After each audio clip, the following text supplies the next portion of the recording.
Welcome. My name is Bob Sanguinetti. I'm CEO of the Chamber of Shipping, and today I'm having a fascinating conversation with Julian Clark from Ince. Julian needs little introduction. He joined Ince recently as the firm's senior partner with global responsibility for Ince's practice sectors and client base. As I said, without much further ado, he is internationally recognized as a leader in shipping, in international trade, and in energy dispute and resolution. So without further ado, we'll dive into the question and answer session. Julian, if I can first start by saying that you joined Ince recently, perhaps you could share some thoughts on the firm and its plans for the future, please.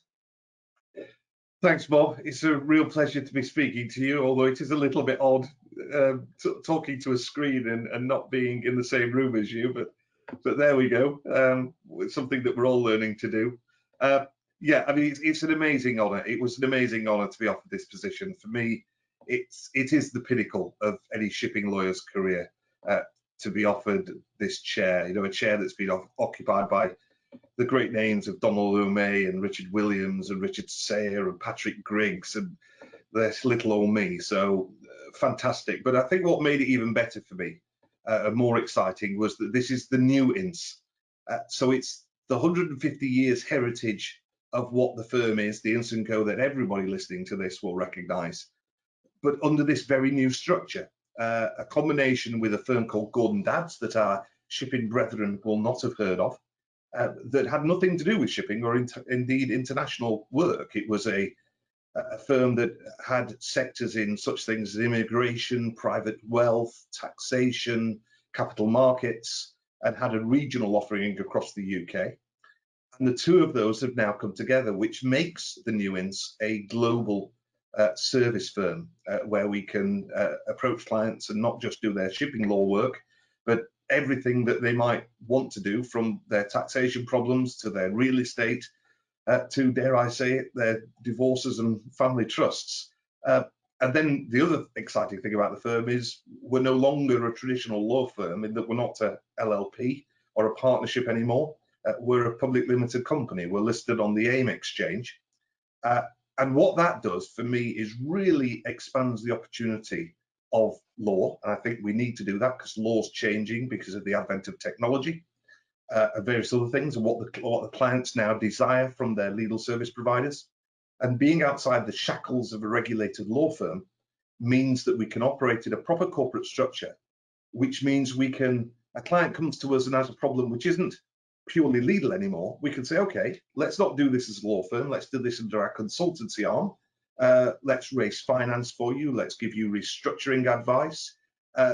Let's perhaps take an idea that you've got and form a joint venture with you and help promote that. We've got an internal incubator now at Ince where we can take a startup idea and put that through an in-house incubator. And then we have a merchant bank as part of the group, so we can go and get funding and support ideas. So it's a really revolutionary concept in law. So that's the future. If I can ask you a question, Bob, in this changing COVID world, what are the main priorities for you and the Chamber? Thank you, Julian. A fantastic question. I've been at the Chamber for 2 years now, and what I've been struck with in the 2 years is the diversity of shipping and the shipping tapestry across the UK. And just when you think that you've got your head around all the issues, something else pops up. And here we are now discussing through this medium in the COVID-19 crisis, discussing how to overcome the COVID-19 crisis. In terms of priorities at the Chamber, first and foremost, I would say it's recovery from the coronavirus crisis. Shipping has been affected as badly as every other sector in industry. And all sectors will have been impacted to a lesser or greater extent. So we've now gone from the initial shock of it and business survival, if you like, onto what we're calling the restart and recovery mode, to see how we can get ourselves back on an even keel again and continue delivering to global trade in the way that we're all used to.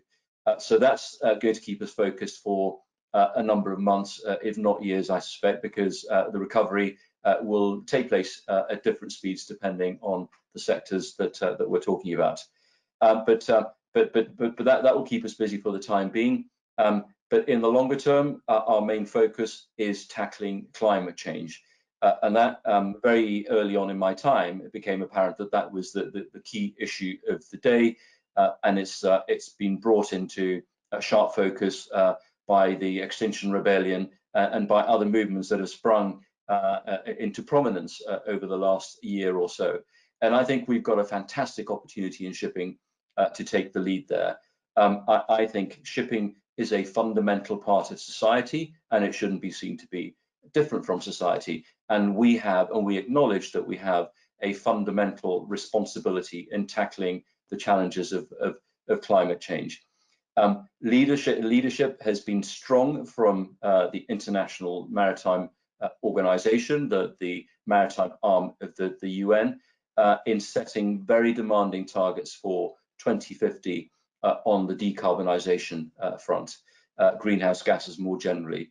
And of course, that's been joined more recently by the UK's aspiration to achieve net zero carbon by 2050. So it's a massive, massive challenge, but one that I think the shipping community is eager to take on and overcome.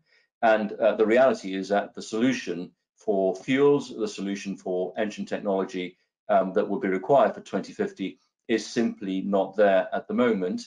But of course, we mustn't forget that there will be ships that enter service in the next 5-10 years that will still be around in 2050. So we need to be able to insert the technology into those ships during the course of their lifetime. So there's an imperative to move quickly. And the key word I would use there is collaboration, and the importance to collaborate across all the sectors of industry, from the ship owners, the shipbuilders, the manufacturers, the R&D community, academia, and of course, strong leadership from government. And I think in the UK, we have a government that cares about the environment, and we have a government that cares about shipping. So pulling all that together so that the UK remains at the forefront of technology as we get closer to 2050 is absolutely fundamental, because it will not just produce the technology for shipping, but also be able to export it more widely across other sectors. So a fascinating opportunity, a big challenge, but I think one that I think the UK shipping sector is well placed to seize. The third priority, moving on from that, is trade deals. We find ourselves in the exciting period post EU departure, and we've seen and heard in the press that negotiations are taking place as well, or perhaps not as well as they could be taking place, but nonetheless, it's really important that shipping is at the heart of those trade negotiations and trade deals. I think we mustn't forget that shipping moves 90% of trade around the world. Shipping is fundamental to the very strong trade links that we've enjoyed with the EU over the last so many decades, and I think it's important that shipping is given due consideration in those negotiations when it comes to striking a deal, both with the EU and more widely. And once again, we would like to see UK shipping at the heart of that, servicing the UK's economy as we go through into the next chapter of this wonderful country's history and indeed future. More widely, safety is another issue that we take very seriously at the Chamber, and we made some inroads recently and some progress by drafting and developing a safety culture charter, which we've had a large number of our members representing over 1,000 ships and almost 100,000 seafarers, to reinforce the importance of a culture that underpins everything that we do on board our ships and keep them safe. And we made some progress over the years, but I think there's still, we'd acknowledge, a lot more to achieve. Beyond that, no less important, diversity, making sure it's very topical at the moment, but it's always been topical on the shipping agenda. Very important that we open up opportunities for everyone, regardless of gender, of background, of ethnicity, It doesn't really matter. We want the best people for those jobs at sea and in the sector more widely when seafarers come and work ashore, regardless of their backgrounds and other areas where they might be discriminated against. And then the final point is technology and innovation. We have a fantastic country, as I'm sure you'll agree, full of innovators. It attracts innovation, it attracts investment. The real challenge is in pulling those people into the shipping sector to give us the progress in technology that we know we need going forward, and not just in decarbonisation and the technology for fuels and engines, but more widely in autonomy, in digitization, in blockchain, in cybersecurity, which I know is something that is close to your heart, all of which is geared to make shipping more efficient. So whether it's cleaner, whether it's safer, whether it's faster, whether it's more efficient, that's where you want to be in shipping, in UK shipping, in the years ahead. And I think if I can just finish off by rounding all that up by saying that we've got great opportunity in the UK where we find ourselves, call it with all the planets aligned, we're in a perfect storm, whereby we've got the recovery and the momentum behind the recovery from the COVID-19 crisis. We've got the departure from the EU, which will give us some flexibility and some freedom from some of the legislation that we might have been linked into as part of the EU. We've got the climate change agenda, and I think we've got an understanding, a broad understanding by government and by the public of the importance of shipping, which has been brought into sharp focus by recent events. So you put all that together, it's a really powerful mix, which I think will allow the UK to reinforce its place on centre stage in the maritime community. That's a fantastic answer, Bob. That's so much of what you said is so encouraging. So thank you. My pleasure. And Julian, I've got one, if I can go back to you now, which is linked to very much to what I've been talking about. But you've seen some of the emerging challenges for the sector that we've just talked about. What support is out there for our members at the Chamber in tackling these? And I touched on it briefly earlier on. I know that cybersecurity is something that you've been working on in the past and is high on your agenda. But it'd be really good to get a feel for how you and the firm can support our members at the Chamber. Certainly, thanks, Bob. Well, I think we'll all agree that what we're experiencing is unprecedented. My wife, who's American, said to me about 2 days ago that she, and perhaps many of us have been in this position, never thought that we'd lived through a moment of history. We've been in a time where there hasn't been a world war, where there's been prosperity, and yes, we've had financial issues, we've had other issues, but not something that's completely world-changing, and yet here we are living in a moment of history. And I think it was very easy early on when the crisis started to draw a comparison with the financial crisis in 2008. But it's very different to that. There are, of course, similarities because there's uncertainty and there's collapse, and then there's the reaction to that. But this is very different. It is a world-changing event. Probably it's closer to 9/11 than it is to 2008. I don't think the world will ever go back to the way it was before. And that leads me really to the answer to your question, in that what can we do to support? Well, it's not the same kind of support that we did in 2008 as a law firm.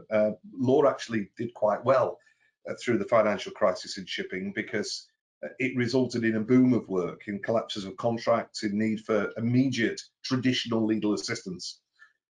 I think going forward, as a result of COVID, we'll see differing pressures and challenges to differing sectors. I mean, the cruise industry will have to completely, possibly rethink what it does. I mean, even when we get through the crisis, will people want to travel again? Will people want to get on board a cruise ship in fear that what if this happens again? The tanker market, we know, has done quite well in relation to the large tankers being turned into storage facilities.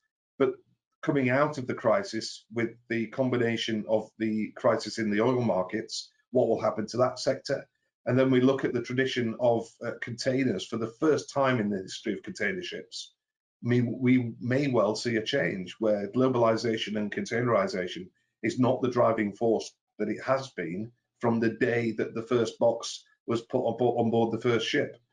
So I think our role is to be fluid with that. It's to work with organizations such as the Chamber to listen very carefully to what our industry needs. And it's time to be able to take real positive action to support the sector. I remember an Italian owner said to me years ago that his criticism of a lot of our regulatory bodies in shipping is that they are tigers with no teeth. So they look impressive, but they can't actually facilitate change. Well, I think now is the time that we have to give that tiger teeth. We have to make changes. We have to drive. And it's with the cooperation of the leading law firms and with the Chamber and with the other organizations and with the IMO that we really do need to work with government. And I'm tremendously, as you know, because we've spoken about this before, enthused by the position that the UK government is now taking, recognising shipping, what we're doing with our 2050 strategy, that we're actually moving forward to make significant changes for the good of our sector. And not least do we see that in cyber, because cyber security for me, as you know, I'm very fortunate to chair the CMI committee, Maritime International subcommittee on cyber, and also the Maritime London Innovation and Technology committee. It's an issue which is, as you say, very close to my heart. And it is something that I've described in previous interviews and in the press as a Titanic disaster scenario. What we're seeing reported is the tip of the iceberg, and we are not keeping a sufficient lookout. And that is terrifying. And we've seen through COVID a huge increase in the action of the cyber criminals and the hacktivists. We've seen a massive range and rise in phishing, in spear phishing, targeted phishing, in malware, in ransomware. And we saw what happened not that many years ago with Maersk as a result of the non-Petier attack.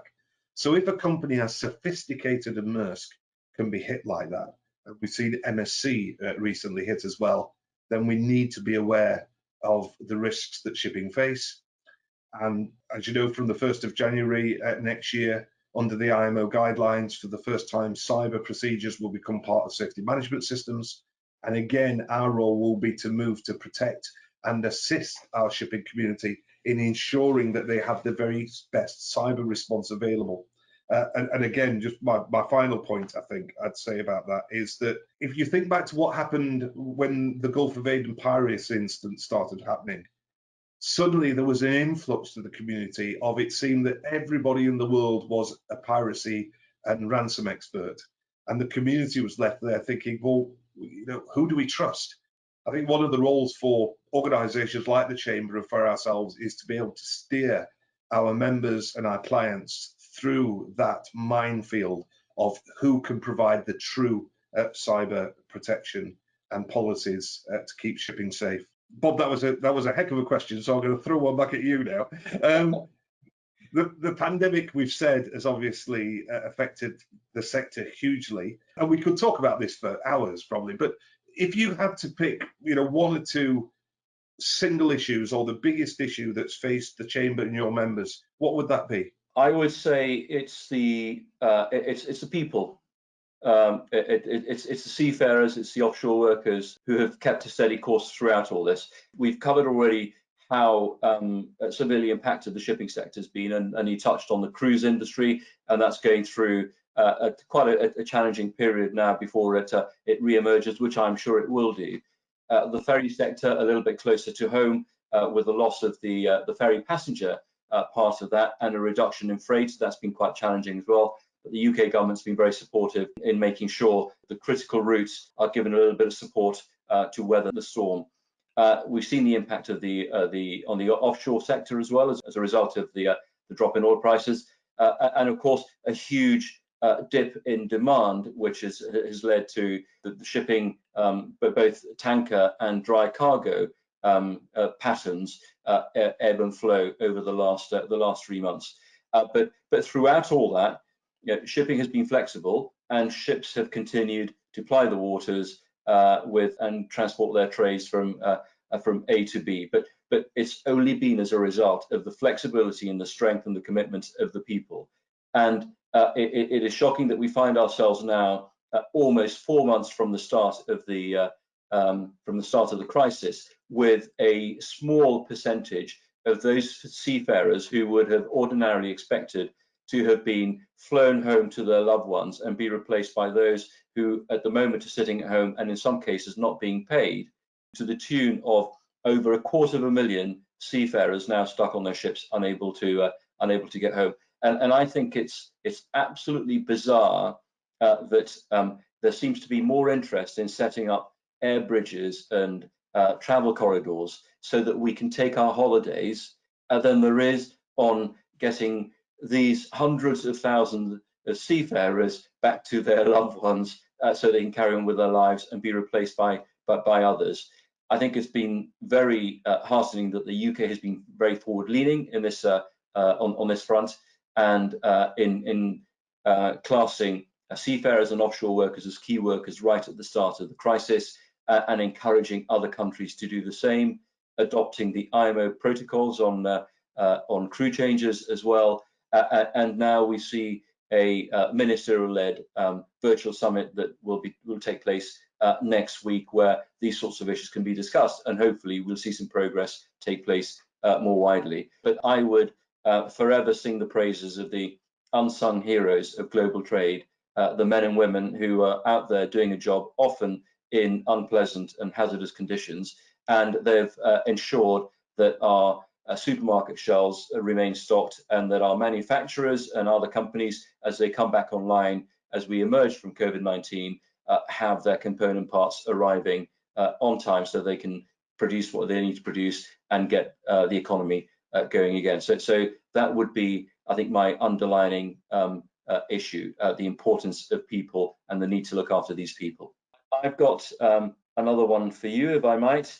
I know that you've got a passion for seafarers, and you do a fair bit of work for seafarer-related charities. I just wonder if you can give us a little bit more information about your recent campaign to support seafarers, particularly those impacted on by COVID-19.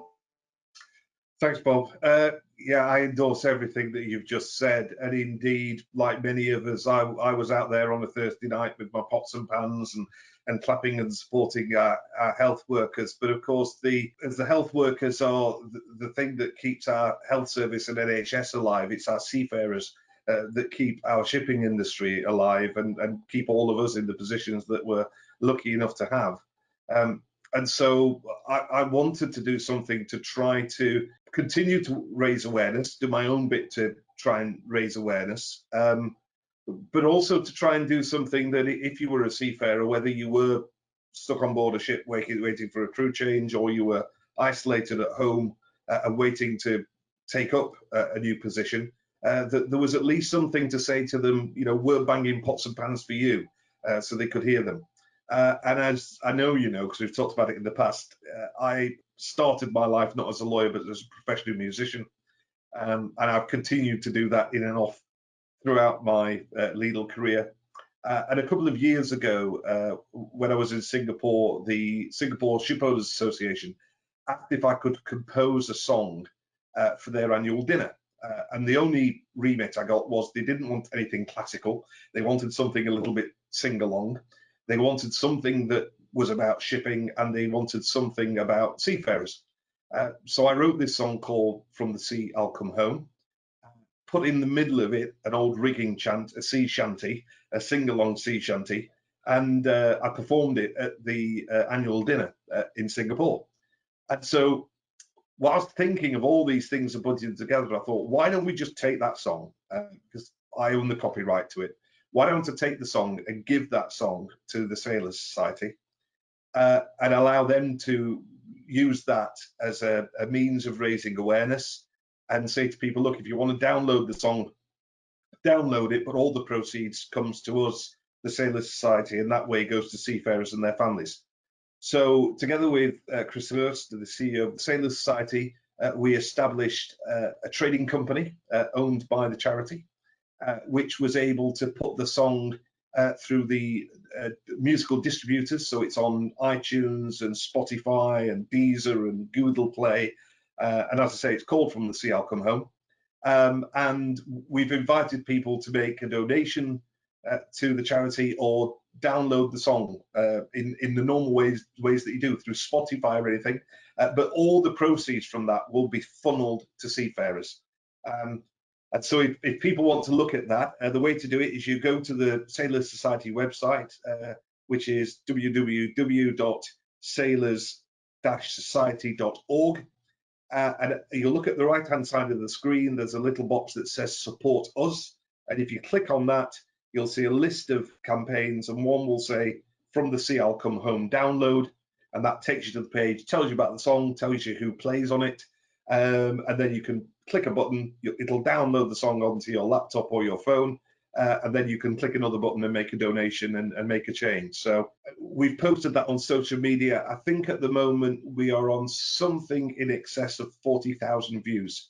And what we've also done is we last week took the opportunity to write to all the CEOs of all the major shipping companies in the world, all the managing directors and CEOs of all the P&I clubs, and indeed all the senior partners of all the shipping firms in London that do shipping law, and said, look, this isn't an Ince project. I just happen to be at Ince. This is something for seafarers. So please, publish this on your own networks. And we've invited people to record little videos saying why they support seafarers.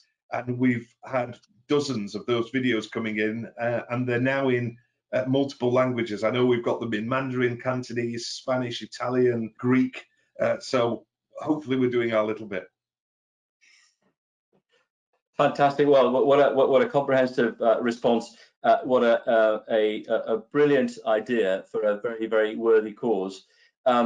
You've actually answered my next question, which was going to be how do we get access to it. I have to confess, I've not been on the website and followed the link, but I will do. But if I can go off script and ask another question related to your talent, and I know that you've got that talent because I've seen it myself at the London International Shipping Week conference dinner last year. And I know that you've brushed with celebs along the way, but if there's one memory or one highlight above others from your singing career that comes to mind above others, which one would it be? Right. I'm going to cheat and give you two, if I can. So in no particular order, recording a song for the band that actually played on From the Sea I'll Come Home, which I recorded at Peter Gabriel's Real World studio, and I had to play a piano part, and I sat down at this grand piano, and the studio engineer said to me, you realise that's Kate Bush's piano. So playing a song on Kate Bush's piano was quite a highlight, but probably my greatest opportunity was working with Paul McCartney, and that's, how many people could say that? And I can say what a wonderful guy he is. He's just so down to earth. And the thing that's great about Paul, who's done everything, he's Paul McCartney, he's done everything. He is still like a 16-year-old when it comes to playing music. His light up and he flashes and he's excited and passionate, and yeah, so those are my two highlights, I think. What a fascinating insight. I look forward to hearing more at some other time, not this time around, because I'm conscious the time is running out. Bob, real pleasure seeing you. Can't wait till we can get together in person and celebrate in the good old-fashioned traditional shipping way. Absolutely. Likewise, Julian, it's been a real pleasure having this conversation. Look forward to following it up. Thank you very much indeed. Thanks, Bob. Bye-bye.